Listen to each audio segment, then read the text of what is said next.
Welcome to People Power. Decentralize everything. Self-governance, self-determination, electronic town halls. This is May 21st, 2020. This is your Clear Vision host and producer, Daniel Roy Baron, write-in 2020 presidential candidate. We are here for helping people over profits. We're here to help make the critical work of hearing voices and turning those voices into votes. We're a worldwide collaboration of activists, advocates, egalitarians, democracy advocates, anarchists, agorism, yellow vest. We're serving freedom fighters, whistleblowers, and peace advocates worldwide. We have ongoing conference call meetings. You can contact me, Daniel Roy Baron, if you want to learn more about these meetings. We've got people from all over the world attending them. Today, we're interviewing with Nicholas Wildstar. He's in California. He's a former two-time candidate for governor of California. He's run for mayor, Sacramento, civil rights activist, chairman of the Libertarian Party of Fresno County. He's a hip-hop artist, rapper, recorded music online, cue ball. His website is governorwildstar.com. Welcome, Nicholas. Welcome to our show. How's it going with, my first question that I've been asking is, how are things with the lockdown, the shelter in place, the quarantine situation in your town? As ridiculous as it is everywhere nationwide. I mean, we are seeing the authoritarian powers of government be expanded at its full capacity as much as possible, as quickly as possible as well, all due to a virus that has claimed less than 10 lives here in the city of Fresno, where I live, although we have nearly 1 million people in the county itself. So that's a small fraction of the population. Just as the numbers have come in, we've learned in the state of California, there's been less than 3,000 deaths, but we have a population of over 40 million people here in the state. So it's a margin, a very small margin of people that have lost their lives due to the COVID virus. And it is unfortunate that these people have lost their lives. But from what we've learned about the virus itself, its effect on the body is no different than the flu or the common cold, which produces death, or which results in deaths each year to the tune of tens of thousands. Although we haven't had extreme austerity measures put in place on our day-to-day lives because of those type of illnesses, but we see it happening here. So that's how you know this virus has a political agenda. Here in the city of Fresno, they've received millions of dollars in emergency aid funding, which is really, I believe, the goal of this whole lockdown, is to basically rape the American taxpayer of more and more of their money just to play out this crony capitalistic society that they've built. So it's unfortunate that we, the people, haven't rallied enough to fight for our rights collectively. It's been kind of fractioned. You see small groups going out, going to protest, even larger groups going out, like the protests at the state capitol in Michigan, as well as the one here in California. But those groups largely have been funded by right-wing organizations, Trump-supporting groups that have their own agenda as well. But I am one of those people that find it being purposeful to stand in solidarity with those that are fighting for freedom, fighting for liberty, all of those principles and beliefs that I myself am out there advocating for as not only an activist, but a political candidate. So we just got off the phone. This is kind of a back-to-back interview. We just talked with a very well-known constitutional lawyer, attorney. He has a great website called rutherford.org. I'm going to start promoting it more. That he writes incredible. He's a great author, very, very well written articles. And I've known him for a while. I've watched him a lot on LinkedIn. He's putting a lot of really good content out there. I would say his version of law is 365 degrees opposite of Dershowitz. Dershowitz is another very, very famous constitutional lawyer in general, who really got famous because he was part of the O.J. Simpson, part of all of that. And so these two attorneys are they're both speaking out a lot on a lot of shows, talk shows, and getting the word out, but they're completely opposite. So Dershowitz is saying we have no rights, that we have to go and get the vaccination whether we like it or not, and get that RFID chip in us, and that we're going to turn into communist China, and we'll have minders on every block watching everything we say and everything we do.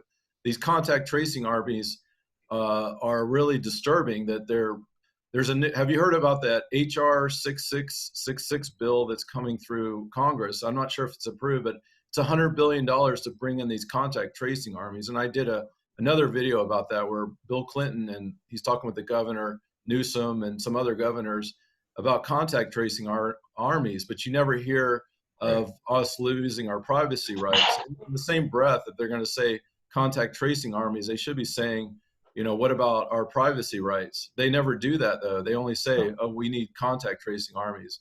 But that we're kind of breathing down the future is really looking grim and sobering, and you raised a good point that a lot of the far right groups are out there in the streets. That they're called Trumpers. And then we also know there's a far left called Antifa, which have come in and done riots and destruction. There in Berkeley, not too far from you, there was a big protest for freedom of speech, and it caused millions of dollars worth of damage there because the Antifa came in and destroyed a bunch of stuff. So the group that I'm working with is, I guess overall what we're trying to do is get past the left versus right and say it's really the 1%, the elites, oligarchs versus the other 99%. If we can get more protests like that, that makes sense to me. I would like to protest on that. It's the 1%, the billionaires, the people who want to just consolidate all the corporations to 2 or 3 corporations, which is actually almost there. The government has drones watching us all the time, and Google basically is our government, and corrupt corporations are ruling over us. I just want to get some of your thoughts on that. What are your thoughts about this HR 6666? It's this $100 billion bill to really destroy whatever liberties and privacy that we have left. Absolutely. Well, the discussion of using biometric technology has been around for a long time, believe it or not. There was a bill that President Barack Obama signed into law under the National Defense Authorization Act that actually authorized the use of biometrics, RFID chips, for the, use of the medical system that was put in place. So I actually have that information on my website, governorwildstar.com. I still have links to that information. So if people would like to do some research on their own and find out, I think that's what's most imperative. Is we need to stop taking the fake news, the mainstream media's word at value. We definitely should be questioning our authority. We should be questioning the narrative. And if they're controlling it and are shaping it in a way to where it's going to lead society to become more subservient, then we need to be extremely questionable of their intentions.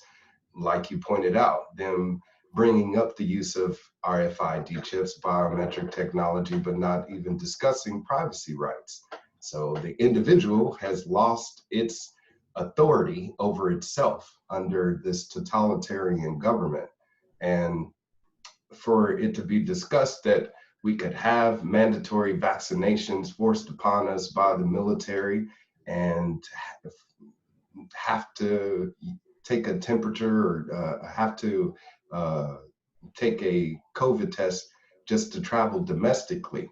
And these are actual conversations that are being had in our government right now. And with this bill in particular, it's given him an avenue to fast track that. There's another bill being discussed, Operation Warp Speed, actually that was announced by President Trump, where he spoke of the military distributing a vaccine. And this is to happen by the year's end. So they're fast tracking a vaccine in this HR 6666 bill. It also would use that biometric technology. Bill Gates himself actually has a patent for a product, which is patent 666, believe it or not, which is a vaccine that uses RFID chips in its application. So the structure of it has already been prepared and built. All they're doing is kind of ushering people into this kind of streamlined process to make us all become cattle-like. And it is up for us to become to resurrect that spirit of resilience, American rebellion that makes us Americans, because we're seeing that desire of totalitarian government that was once being, I guess, created in places like Nazi Germany or, Mussolini. We're seeing that happen now on a global scale here in America. So we do need to unite with those people that are out there fighting for our rights and liberties, defending that in every way, shape, or form. And even if you don't support President Trump, I would hope that you would support the ideals that makes us all free individuals here in this country. And since you brought up the personal property issue and laws, legality of it, etc., there was a recent news article that came out, a investigation, or I guess, what is it? I don't even know what to call it, but the lady from Roe versus Wade, Jane Roe, the landmark abortion case, Supreme Court case that pretty much determined how abortion is dealt with in this country. She came out on her deathbed and confessed that she was paid as a anti-abortion protagonist to rally against abortion. So the law was created on a lie. And if anything, that should expose the shadows that hide behind the creation of these laws, because they shouldn't all apply to us. They're unconstitutional, especially if it's my body, my property. If government has no authority, no say over what you can and can't do with your body, whether it be abortion, whether it be marijuana, whether it be which type of foods that you choose to eat. If you go out to certain places like New York, it's illegal for you to consume certain type of beverages. Even here in the state of California, they have those type of laws where you are barred from purchasing certain things. So government has overstepped its bounds with regards to how it thinks it should be taking care of we the people. We need to start taking care of ourselves, if anything. Well, one of the themes of this ongoing conference calls that we're doing with people from around the world is getting back to self-governance, self-determination, and we're calling for anti-federalism and also anti-state power. And then trillions of dollars are being stolen in tax money by the states and the federal national government that should stay low in the counties and the cities. And so if we can look to see how the cities and counties can rise up at this time, this is a big part of this movement is to stay local. A big part of the FBI and posse comitatus, where the FBI can't just come in, and other governments, that ultimately the power is back with the local. But a big part of what we've seen from research is that we used to have peace officers way back in the 1950s, maybe, and when it was less corporatized. It's still not perfect. There were still a lot of problems, but we've gone from peace officers to law enforcement, and the difference being that peace officers to serve and protect the people. And now we're seeing the law enforcement is to serve and protect the corporations. And the only times people can really see that is when you either have no money or little money and you're traveling and you try to fall asleep in a park and the cop, you'll either get arrested or run off. You start waking up to that. And I only, because I've had some of that experience, I know a lot of people have had way more than I've had, but I've at least had enough of that to know that what is this country? It's not about democracy and freedom. I've just been fortunate. I haven't been arrested, but I've had friends who've been arrested just for sleeping outside because they can't afford a, $80, $100 a night hotel room, Right. So, there's a lot of things like that a lot of people don't know, realize. I just did a great interview with Maurice Clifton from Mississippi, and he was arrested. He's 100% innocent. He was arrested. He spent 23 years in Mississippi prison, and he made 23 cents an hour. He had contaminated food. He's a great person. I'm trying to promote him to be on other talk shows, what he went through. And he's a big prison reform advocate.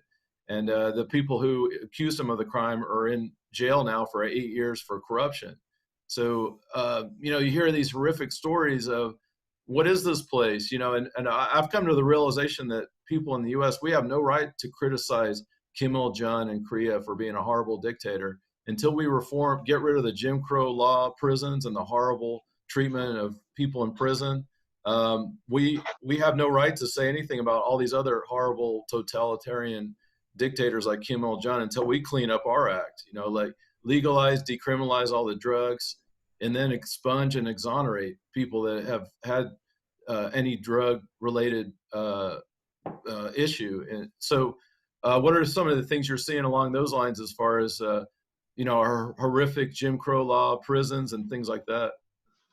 Oh, yeah. I mean, I recently just saw a report that said the majority of people that are in federal prison are due to some sort of a drug violation, whether it be trafficking or sales, etc.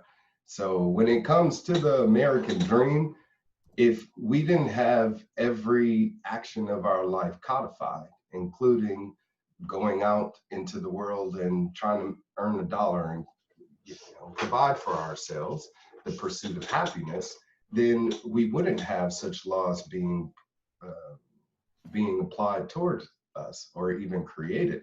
But the application of many of the laws in our country are unjustified, they're unconstitutional, they're statutes, they're codes. Those are not laws. The supreme law of the land is the United States Constitution, and that is what keeps the government in place, not we the people. We the people have tons of laws or rights and liberties that are not written on paper. Those that are written on paper are our rights, in particular, that the government is supposed to respect and protect. That's why they swear upon, a Bible or book of faith of their choice to make that oath and say that they will uphold that creed.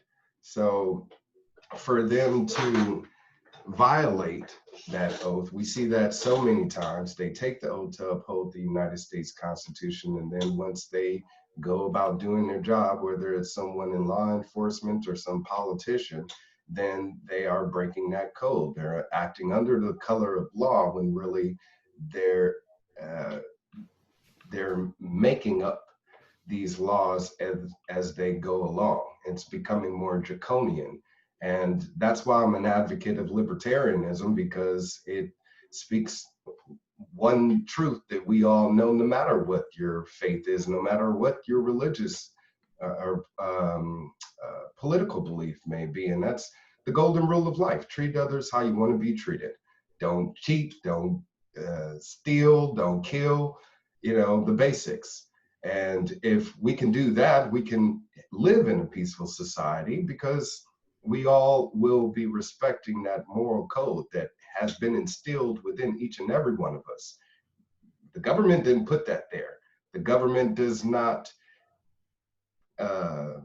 keep that in place. We do.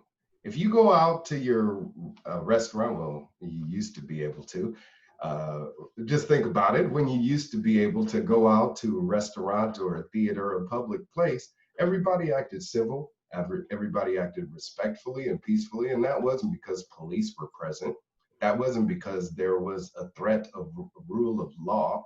That's because people generally don't want to hurt each other.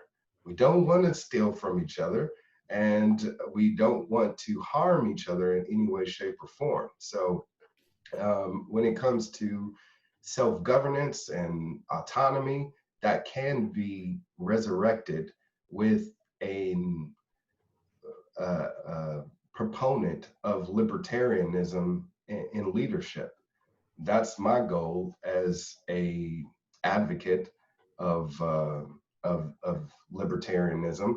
And I really feel like here in the state of California, the governor has made the case for me more easier. I mean, even with his threat to cut emergency service workers over if he doesn't get any federal aid funding from the federal government, proves why we should cut borrowing from the federal government, one, and return the powers locally, like you just pointed out. If we allowed local cities, state officials, or local officials, city officials to create their own police departments, they would be funding it themselves. It would be funded by those residents in those communities, and they wouldn't have to worry about the threat of the cutoff of funding from a state authority.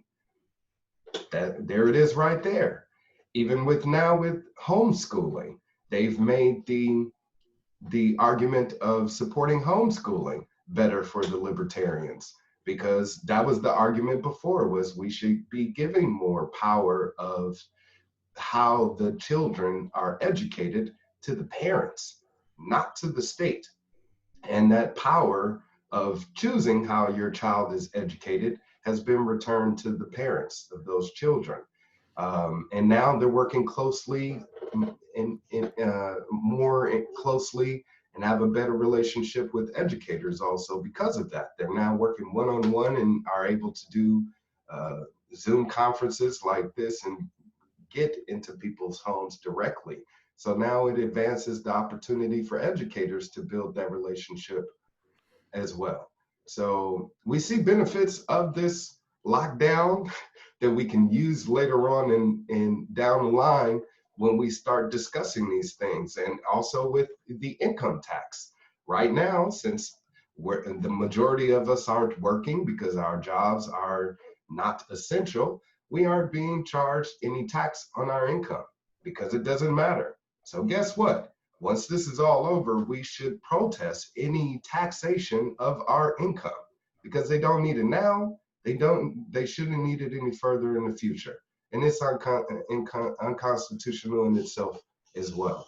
So I think, if anything, we the people should reflect on everything that's happening, all of these violations of our personal freedoms, our civil liberties, our constitutional rights, and keep them in mind when you vote. It's either vote or revolt. We're at that point, we're at that precipice in this revolution. You either vote or revolt. And the other side is way more violent and extreme than this side. And that's why on this side, we can get rid of Team Red, we can get rid of Team Blue. They've already proven they don't give a damn about you. Because with the passage of these trillion-dollar bailouts, the majority of them are benefiting multi-million, billion-dollar companies instead of small businesses. We the people, the average American, instead of that money being given directly to us so we can invest into society and take care of ourselves and hopefully keep this economy going, they've given it to their corporate friends. So this has also created the platform for us to rally against corporatocracy of our government and the corporate relationship, private relationship, private public partnerships that they've created. So the crony capitalism has to go, and we definitely have to make that argument right now. One of the best movies I saw just recently that just came out last year is called Just Mercy, and it's talking about how 9 people on death row. For at least every 9 persons, there's 1 person who's innocent. And that was a great movie. It's a true story. Just sobering, when you get out there and you start interviewing people, talking, watching these documentaries and movies, you start really waking up. Like, what is this place? I'm a big advocate that women have the right to their own bodies, that they should be able to have an abortion. And I have another view of that, as you brought up Roe versus Wade, which I believe was passed in 1973 by the Supreme Court, that made abortion legal in this country.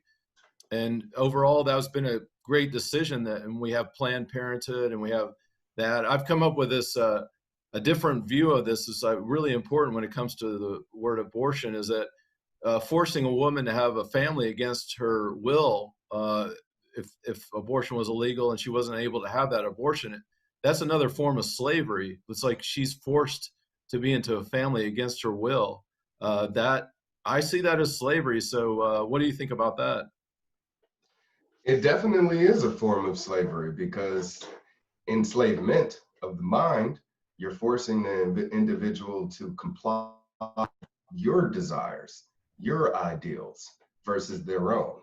And when it comes to slavery or prejudice, I think there's a stark difference between Black people's perception of that and white people's perception of that.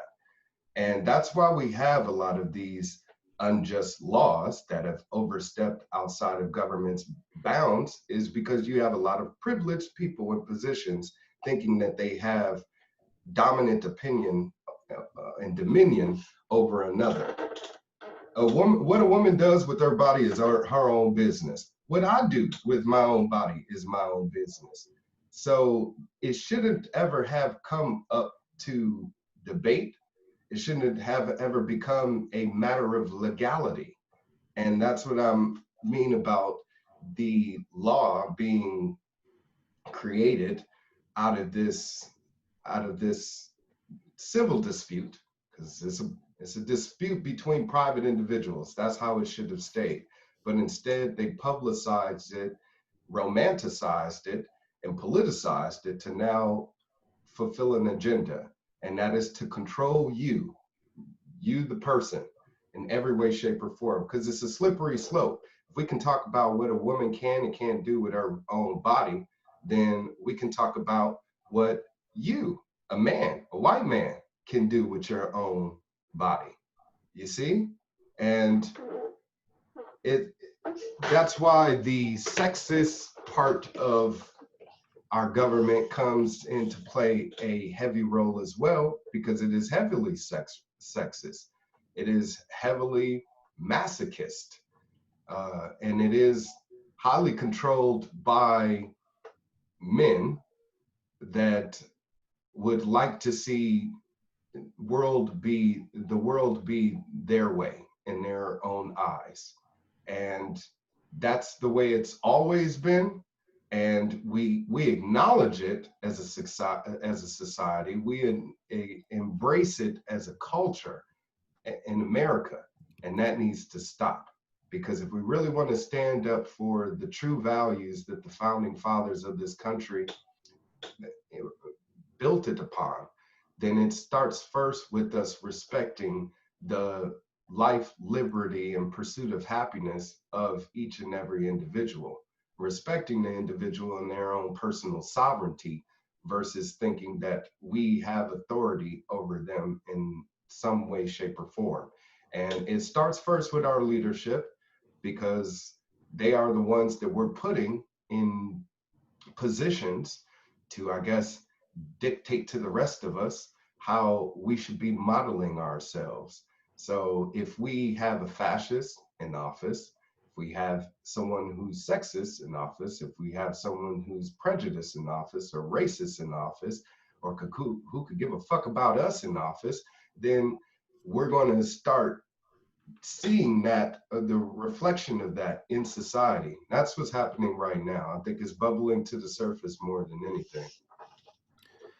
So you've run for governor a couple times out of California, civil rights activist, chairman of Libertarian Party. If you want to speak to what were some of your experiences running for governor and mayor as well, and then as far as Libertarian Party, and how does that go into your hip hop music? How does all this kind of flow? Because a lot of people are not necessarily these days as political as you and I, both have kind of come down this. I guess they use that term rabbit hole. That's become famous because that's from the children's book. That actually inspired me to. I've got a book out on Amazon called Looking Glass Shattered. It's based on Alice in Wonderland, like looking through the looking glass, like the children's book. When you go down this rabbit hole, you see all these weird characters, like this clock comes to life, and the rabbits all of a sudden speaking to you. It's like you're taking LSD or this trip, but it's become famous now to say rabbit hole when you talk about politics. Anything politics is like a rabbit hole. So you hear that all the time with commentators. They say going down the rabbit hole. So what in this swirl of things, how did you get interested in running for office, politics in general, and hip hop? There's a long history of music, rap, or punk rock, politics, being into anarchy usually is punk rock, rap. It's been about freedom. I do want to say one of the most powerful, one of the best videos out there right now is Killer Mike. I love this video personally, where it's a white cop, African American, is showing in the projects, and they're battling it out, and it goes on for like 30, 40 minutes. It's really exaggerated. They're battling in the streets, and then they're pepper spraying. It gets pepper. I don't know if you've seen that video, man. That I should put a link to that video. That was powerful though, because it goes on for like 40 minutes, and then they're just exhausted, and they go inside his house. It's just a powerful way to present. And that's a big part of what music's about, is it's presenting us right there, some of the injustices, the horrible things that we see with police brutality, things like that. So, in these swirl of things of your life, candidacy, music, rap, one of the best people right there out there now is Killer Mike. He's a great speaker. He's really telling us, how it is. And we need to hear people. We need to hear Killer Mike and other people, voice. So what is your thought about all that? Absolutely. Well, I respect Killer Mike a lot as well. I'm a big fan of his. I watched his Netflix special where he went around talking about, I forgot the name of it, but he showed how Black people really don't have any establishment of culture or systems in this country either.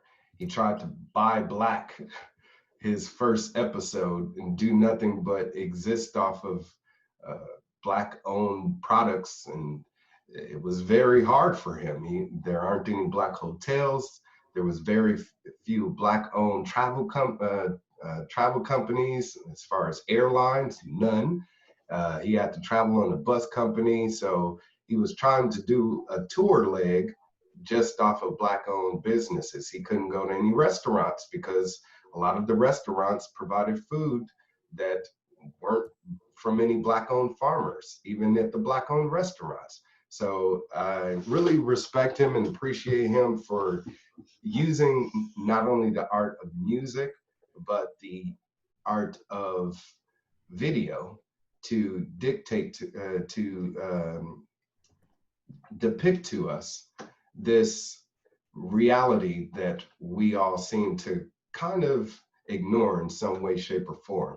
That's the beauty of what I feel like hip hop kind of exposes to the world, is the underbelly of our neighborhoods, our streets. And as a rap artist, as an MC, that's what I'm able to provide to the community, is be that spokesman for what's really going on in our neighborhoods. But I also am a man of the world myself. I'm a person of the community. I'm a person of the working class. So I have to talk about those issues. I'm a father. I'm a lover. I'm a husband to my wife. I have to talk about these issues as well. So when it comes to us communicating with each other. Music is a great outlet for that. It's a great tool. It's a great resource. I'm very fortunate that God has blessed me with the ability to be skilled with such a talent. And I thankfully have had a great, successful independent career. I've had songs in movies like the movie Scary Movie 4. I have music on Pandora and iTunes and Spotify. So I achieved much more than a lot of independent musicians. And music itself has always had a political tone to it. I mean, even the song, This Land is Your Land, This Land is My Land, it was written around the Great Depression. And it's the uh, racism that the writer of that song, I believe his name is Woody Guthrie, something like that.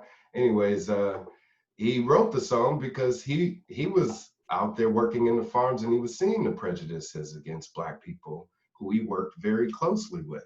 So when it comes to using the art of music to express what's going on in society, uh, promote political change, it's always been there.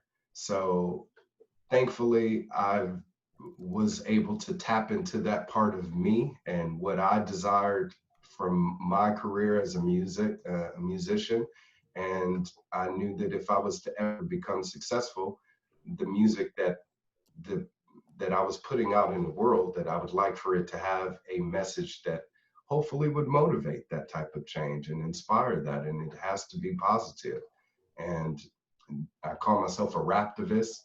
There's lots of raptivists out there, have been through time, Public Enemy, Killer Mike, KRS-One, Sister Soldier. A lot of famous raptivists have been around, and I am happy to be among that caliber, a group of people, because I feel like they've really inspired the world in many ways and are giving the culture of the world more scope. And it's tied into my political aspirations as far as me, again, using that ability to go up on stage and communicate these problems that are going on in our society on a political stage. So instead of going up there and reciting rhymes, I'm going up there and reciting speeches and, and talking about other things that I've researched in debates or interviews, etc. But I made that shift once I had awakened to what's going on. I would say around 9/11, 2001, really opened my mind to the shadow government, because while everybody was paying attention to the two towers that fell, I was more interested into building 7. And that was the third building that fell like a pancake on 9/11. Not too many people look into that. But I would say that that's when my spiraling down the rabbit hole began. So ever since then, I've just been kind of tunneling that information and digesting all of that knowledge into a role to where I feel like I can get out there and I can make some actual changes, unlike those that are watered down and proposed by, people like Obama. Obama was a sellout.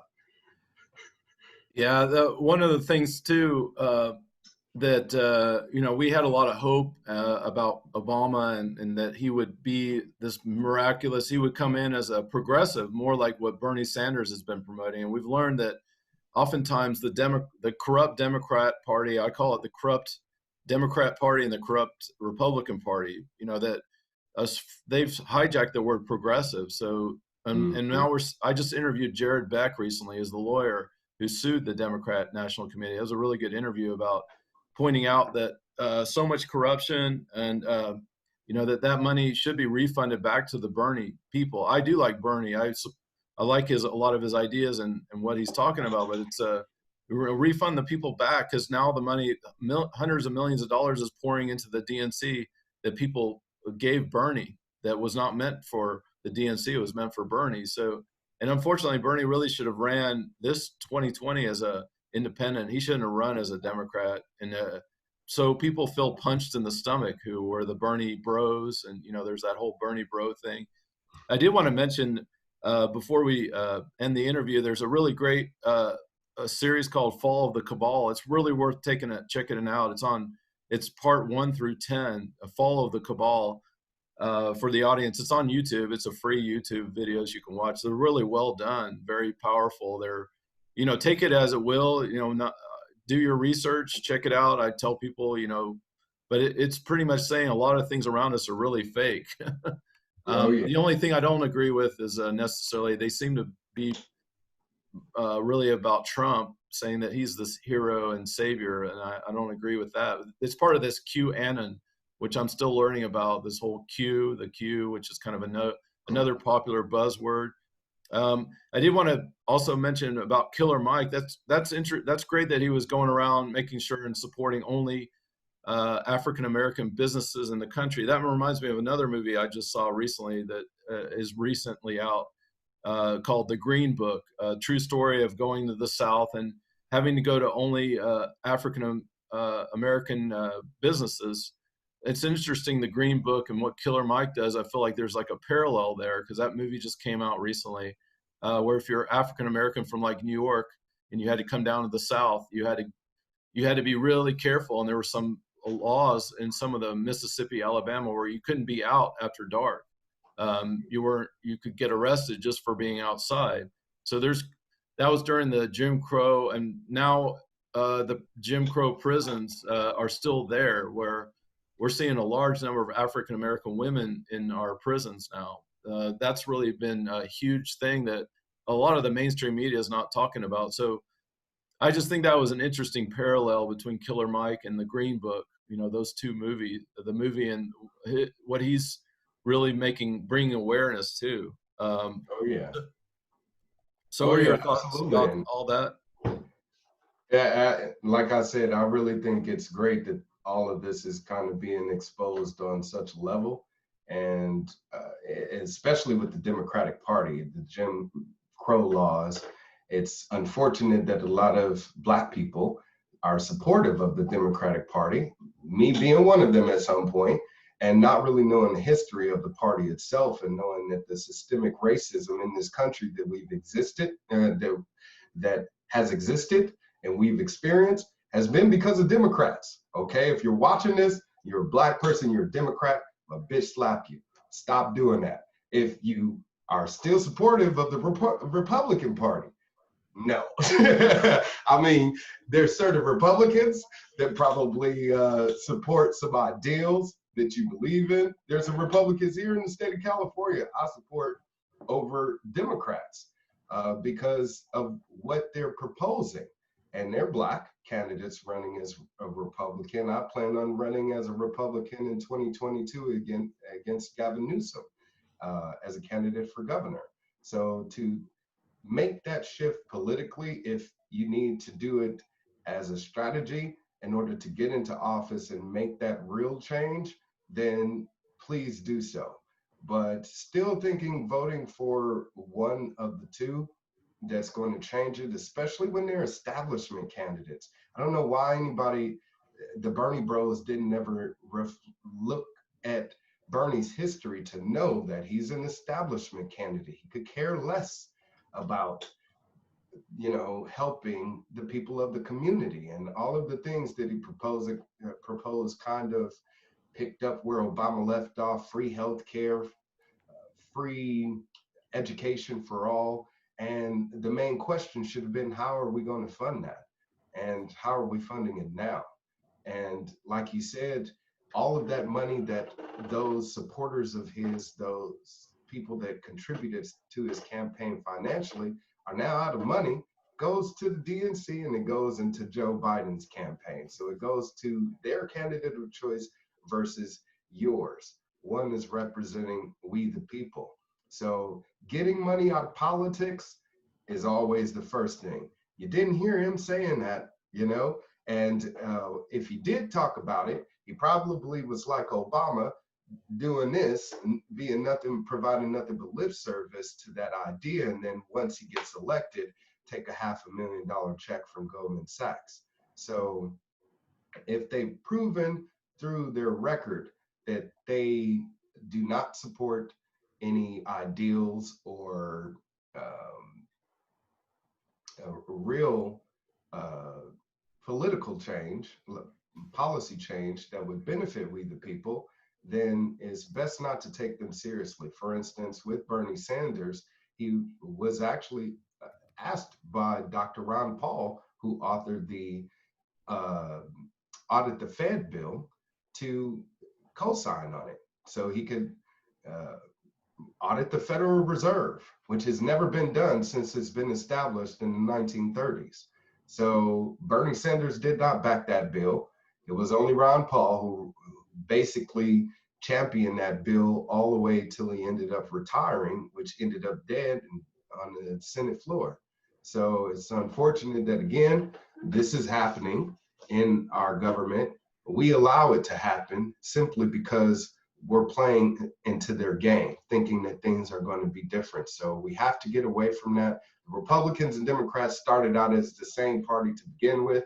They separated on the issue of slavery, supposedly, but it had to do with monetary gain, you know, them having control over it financially, over the power of slavery.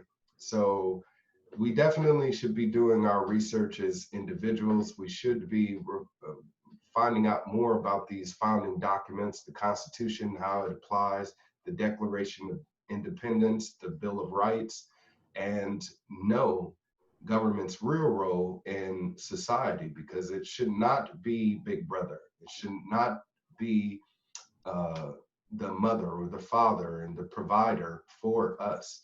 We are the majority. We are the 99%. And we are the creators of this group of people that we've put in position to govern over society. Well, when we see that fall of the cabal, they talk about the IRS and the Federal Reserve are really a privately owned, that the Federal Reserve is a privately owned central bank, and started in 1913, and really picked up in the 30s, like you said. That's when it really came into prominence. Well, that's when the Federal Reserve Act was signed into law. So yeah, the Federal Reserve Bank has been around since the early 1900s, but the Federal Reserve Act wasn't signed into law, and I guess made them the sole provider of currency in our country. And that was definitely something that turned our country towards a downward path, towards the somewhere we're not supposed to be, because now we're a country that's built on debt versus one that's built on prosperity. I talk about the Depression of 1920, when the Forgotten Depression that they call it, after World War I, when all of the world economies were trying to bounce back. The way the US did it was cut all taxes, cut all fees, cut all of the government intrusion that prevents people from creating business. And within a year, the economy was better than ever before, and had experienced that all the way up until the Great Depression. So there's lots of documentaries out there. I haven't checked out the one that you're talking about, but one that kind of opened up my eyes early on was Invisible Empire. People can check that out. The Zeitgeist series, people can check that out. I put a lot of links of these movies on my website, governorwildstar.com. So I believe the link where I put all of these movies is under a tab called Silver Screen Gems. So click on that and you can check out all of these movies and titles. Since you ain't got nothing to do anyway, you at home Netflix and chilling. Watch these videos, watch these documentaries, bring yourself up to speed on what's really going on in society. Yeah, that's true. As we close out the show today, I wanted to cover a few more things. And Nicholas, you're welcome to join us. We have these conference calls where we're working to bring in electronic and non-electronic solutions where we can vote directly on our solutions. So we're moving away from voting for a person. We see the value, whether it's electronic or non-electronic. Like Oregon had a big win recently. They have vote by mail, and they're seeing voter turnout jump from 20% to like 80%. And even Trump has recently admitted that if we do vote by mail, the Republican Party will be gone. But we want to turn it over to take it another step further to say, let's just vote on our solutions directly, whether it's paper ballot, vote by mail, electronic. I just did a great interview. People can check it out with Brent Turner. He is a civil rights activist out of San Francisco. He's secretary of the California Association of Voting Officials, which is really the National Association of Voting Officials. And so they're also the International Association of Voting Officials. So this is a 501c3 charity in San Francisco, and they're doing facilitating information for open voting communal information sources. We did a big expose that should be on mainstream media that the Microsoft and these proprietary, they're bringing in voting systems that are proprietary, and they're big, corrupt, and they're making millions of dollars selling these voting systems that are proprietary to communities.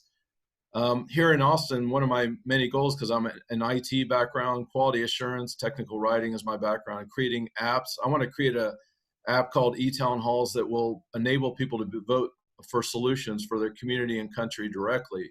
And this is also similar. Go check out the Flux Party in Australia. I'm actually talking with them. I did a great interview with Ben Bollingal recently, where they already have a system. They have about 9,000 people in this party called the Flux Party. It's bigger than the Green Party in Australia, and it's all about voting directly. And you still have administrators, so you still have people, politicians would become administrators. They carry out the will of the people. So you vote on your app, yes or no, and that gets triggered to the administrator, and he carries out your will. So what do you think about this idea that we move away from voting for people and we vote? On what I'll add to is, as a candidate, I put myself out as a write-in that I would fire myself within a year or so, to make so that we would have these systems at a local, state, and national level where we have this great technology that we could use with blockchain voting, which is a much more secure voting than what we have now. And, really we could even take the code from Flux Party that they've already written the code and just adapt it for the US. It's already sitting there, and that's blockchain, way more secure. What do you think about the idea that we eventually, we work to move away from voting for people, but we enable people to have the tools, whether it's electronic or non-electronic, to vote solutions directly? I think that's a wonderful idea. I think that should be the long-term goal for what we desire of government, is getting to that point where we would be able to individually weigh in on whatever spending measure it may be, or if we want to build a park or etc. That would be great. Blockchain voting is something that I actually advocated for during my multiple campaigns. was because I feel like the old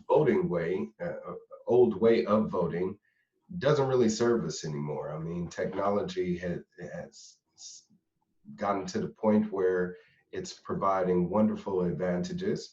For instance, with the blockchain voting, everybody would be able to securely be able to vote from their computer or from their cell phone, and it be accounted for and be more accurate versus mail-in voting, mail-in ballots, unfortunately, which have been discovered to have led to higher misuse of the voting system. We have uncounted ballots. We have ballots that were sent to dead people. We have people that are immigrants and are not citizens that have been able to vote.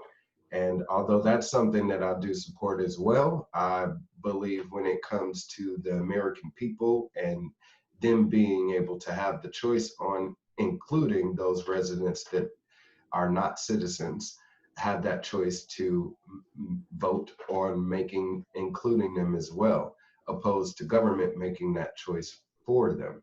So I do think it's a path to getting to where you are expressing a more autonomous way of voting. I also support ranked choice voting. I think right now we have a great opportunity to do that with this forced mail-in ballot system, is also implement ranked choice voting. That way people can vote on all of the candidates across the board, and based on their ranking, they be the ones that be given that position. There's certain cities like here in the Bay Area, in California, where they've already implemented ranked choice voting all throughout the country. So it is something that is in use that we could put to use on a wider scale, so, to get to that later point where you're talking about. But I also believe it takes also an evolution of thinking, because we are still arguing certain aspects of our lives that shouldn't be determined politically, with regards to personal choice, with regards to licensure, simple things that we need to be deciding first, that if we as a society should be dictating that for one another, because we are not a democracy, we are a republic, we are a country of rules. The group think and majority opinion does not dominate the opinion of the individual. So until we get to that place, we can't start considering the other.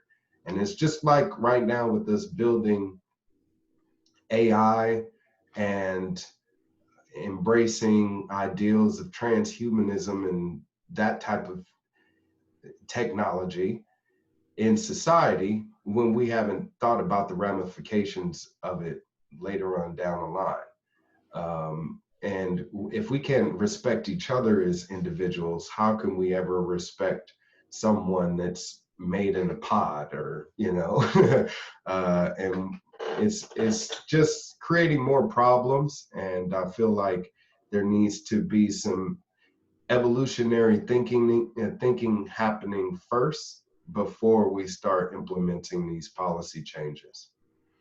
Well, one website I recommend everybody go check out is onevoicenow.org. That gives every community's got to develop these systems the way they need to. But this is David Frank. I talk with him almost every day. He's part of this group that we have ongoing conference calls. Contact me if you want to learn more. You're welcome to join us. We're going to make it every Tuesday night, at least once a week. If people can't attend, that's fine. Just whenever you can attend, hop on. But it'll be 9 p.m. Eastern time. We're doing these ongoing conference calls to bring onevoicenow.org in, which, again, that's the flavor. It's opening up and saying, vote by mail, vote by phone, vote by fax, electronic voting through an app, a browser, blockchain, of course, blockchain voting, which is way more secure. I'm going to have another follow-up interview with Ben Bollingal with the Vote Flux Party, because they keep working on the app. They've got some new code coming out soon. They keep improving it. They keep working on it. And this is something that every country should have, this code right now. And it should be owned 100% by the community. That's a key thing that I learned, as we talked with Brent Turner recently with the the National Association of Voting Officials, where it's got to be open source initiative. And unfortunately, companies like nefarious companies like Microsoft are hijacking all the open source efforts. They recently, sad to report that Microsoft just bought out GitHub.com, and GitHub, if you've never heard of it, is open source software developers. 50 million software developers all over the world have been putting their open source code in there. Now that they've bought it out, they might likely just turn it off. I don't know what they're going to do with it, but that's bad news for all of us that they have bought that out recently, because that's, a lot of people don't realize a lot of really good software developers are working for free.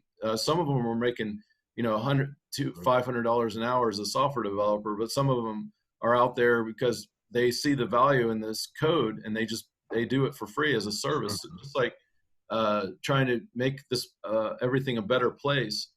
So as we kind of, that's where government gets in the way of innovation, and corporatism, as they're able to come in and monopolize that market. And it's unfortunate because society suffers because of it.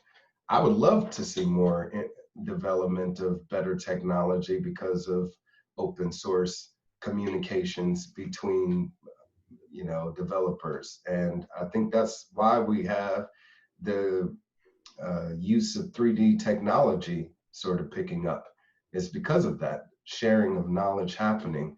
So I also support a resource-based economy. That's, if you want to look that up, that's where we get away from this service-based economy, this rat race that we've created that doesn't serve us spiritually, physically, economically, etc., and get to a point to where we as a society, as a world, start sharing with each other. Think about how much more we could benefit from that information. I just learned about some sinkholes in Turkey. They have sinkholes where they're miles deep, and inside of them are ancient structures and human-made manholes, and I'm sure all sorts of historical artifacts that we could learn about us, we as people, as a species here on this planet. I think really we need to start focusing on that as a race of humans on this planet, and start collectively coming together to research who we are as a people and where we're going, because we're stuck in this place where we're fighting over dumb shit. I hate to be short and frank, but that's really what it is. We're fighting over a whole bunch of nonsense that isn't serving us in any way, shape, or form. So we just need to evolve as a society. And again, I really feel like if we start coming together to pick better representatives, that's the main way that it's going to happen. Or we topple that all together and focus more on unity on the community level, but that's a hard sell. Yeah, I like the ideas of the resource-based economy. People can go check out the Venus Project. Yes, I'm actually looking to interview. The Venus Project is big on that.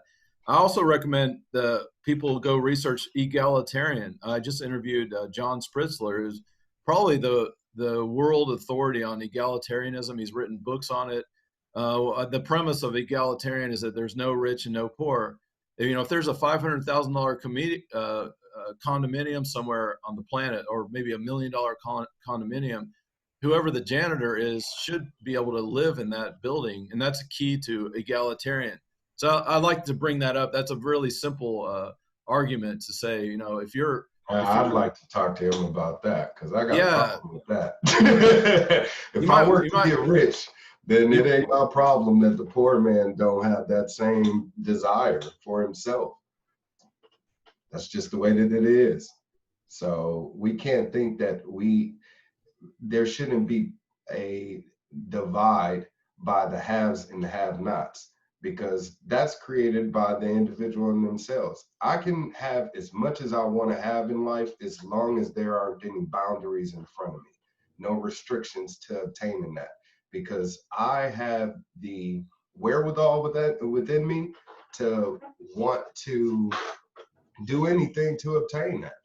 And I think that personal perseverance is what drives us as individuals. We need to have that incentive. And a resource-based economy pretty much equals the playing field. If you all have a house, if you all have a roof over your head, if you all have power and water, if all of the necessities of life are provided for you, if you have food on your table and never have to worry about these things, then now where do you go from there?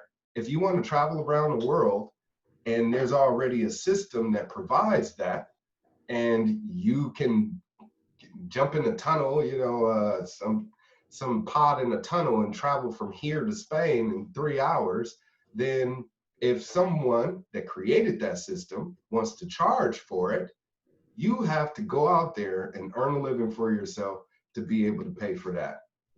That's just the way it is. And if you want to upgrade your pod housing to a triple pod house on top of a mountain, that may have to cost you too. You see what I'm saying? So there's always going to be some implementation of an economy. It's just which type is going to benefit us all to where we can evolve as a whole versus focus on suppressing and oppressing one group over another. We can have it to where we're all 100%. We can move up to where we all don't have to worry about the basic things in life. But if you want caviar and a yacht and you think that you deserve that and you're not doing everything to work to get that, then I'm not going to come in and support that in any way, shape, or form. I think the one thing to add to John Spritzler's is no rich and no poor. He has a book out with that title, is to also say that we move to no longer having, no master and no slave. So another way of saying no rich and no poor is no master and no slave, which is a big part of being anarchy. So there's overlap with all these groups: anarchy, democracy, egalitarian, resource-based. There's a self-governance, self-determination, libertarian, there's agorism. I mean, there's a lot of different philosophies, ideas, and people flying under the flags. But at the end of the day, people really come together with self-determination. And, I see it as the roadmap for the future. Really we go two ways. It's either we keep going down this horrific, centralized, this corrupt corporatocracy, this corruption with the corporations controlling everything and controlling our leaders, or do we go decentralized? We decentralize everything. The cities and counties have the ultimate authority. We do anti-federalism, and we keep the taxes local, and we abolish the IRS. We abolish the Federal Reserve. We move to having public banking. There's actually a new bill I saw in Colorado where you can actually have a public bank, a publicly owned bank, which is it was great. That's amazing. So I want to point out one thing. I guess one of the last things, I'll turn it over to you for the last, to summarize the interview today. But there's been two famous presidents. Well, of course, they're all famous, but it was Abraham Lincoln, and the other one was John F. Kennedy. They were assassinated right in the time when they were trying to bring the currency local and banking local. They wanted to break away from they brought that up in that Fall of Cabal documentary, which is right on. I mean, it's like, so, I mean, it says it right there. They were assassinated because they wanted to bring in, make the currency back, bring the treasury back to the people and the banking systems to make them public and community-based and not central government or owned by the Rothschilds or the Bilderbergs and these corrupt elites and oligarchs. But, what would be your summary of our conversation today and your thoughts about, moving everything to the cities and counties? I think that's the best way that we're going to be able to regain control over the systems that we depend upon to maintain our society. What you were talking about localized banking, that was actually one of my proposals during my campaign for mayor here in Fresno, was I wanted to create a People's Bank of Fresno. And it was an idea that caught a lot of ears and turned a lot of heads, but unfortunately it didn't give me an opportunity to get into office so I can actually implement these ideas. I actually wanted to create a public-owned utility. That way, if PG&E decided to shut off the electricity, which they've done with these rolling blackouts that's happened, and now they're being threatened with going bankrupt, and if that happens, the state is offering to take over the public utility. So then it will have a state-owned public utility, which will be subsidizing that, and I'm pretty sure, selling that off to the highest bidder versus helping we the people. So if we do need to regain control of our community, and it starts first on the local level. I really feel like that what the founders of this country have done is given us an opportunity to implement something that hasn't been done before. America is still a young country, and we still haven't put to use the true application of the Constitution, because it is something organic. It's a living Constitution. It takes us, we the people, to put it into works. So one of the things that I dabbled into a bit was philosophy when I had the time, and I had read the book The Republic by Plato. And this book pretty much discusses what we're talking about, all of these different political ideas and philosophies, which one will work the best. And it's all of these philosophers, Socrates, sitting around and having discussions about this. And they came to the conclusion that a republic is the best way to serve everybody.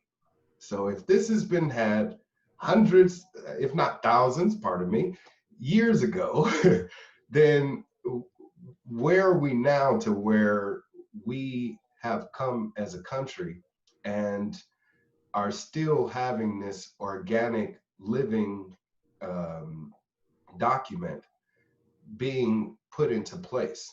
It takes us to do that.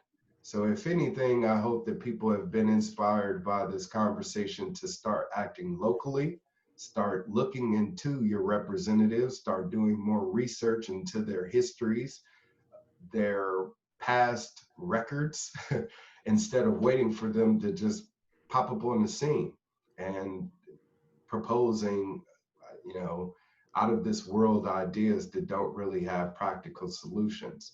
So if anything, we also need to start looking into more self-governance, more autonomy. And hopefully that'll be another idea that picks up steam over these next few months as we head into this election in November 3rd, because it really is an opportunity for us to get away from Team Red, Team Blue. We already know about Trump as a president and his past. As much as people feel like he's somebody that will clean up the swamp, he's splashing around with individuals to where he said they don't belong. And if he's someone that is put in a position to where he could care about himself, which he is in, he's not going to care about the people that put him there. So I would hopefully ask that anybody vote for a Libertarian candidate that'll be on the ballot. Any Green Party candidate, any independent candidate, just vote for any other candidate other than a Republican or Democrat. Well, thank you very much, Governor Wildstar, Nicholas Wildstar. This is hashtag e-town halls, electronic town halls. We were inspired by presidential candidate Ross Perot in 1992 when he ran for president. He mentioned electronic town halls. People can look that up. People went crazy over that. They love the idea. So we're trying to make his where ideas we are now and make the blueprint. We're trying to, and that's what onevoicenow.org. It's a beautiful website. And again, it's just a suggestion. Every community's got to build it out how they need to do it, but it's sitting there waiting for all of us. It's a nugget of legacy from presidential candidate Ross Perot. A lot of people believe he actually won the presidency, that he was just cheated out, even though we were told he got 20%. It's just because the corporatocracy, the cabal, didn't want him in there. So, well, thank you very much. Have a great day. And my pleasure. Thank you so much for having me, and may the light of God and liberty shine on each and every one of you out there. God bless. All right. Thank you so much. Namaste. Same to you.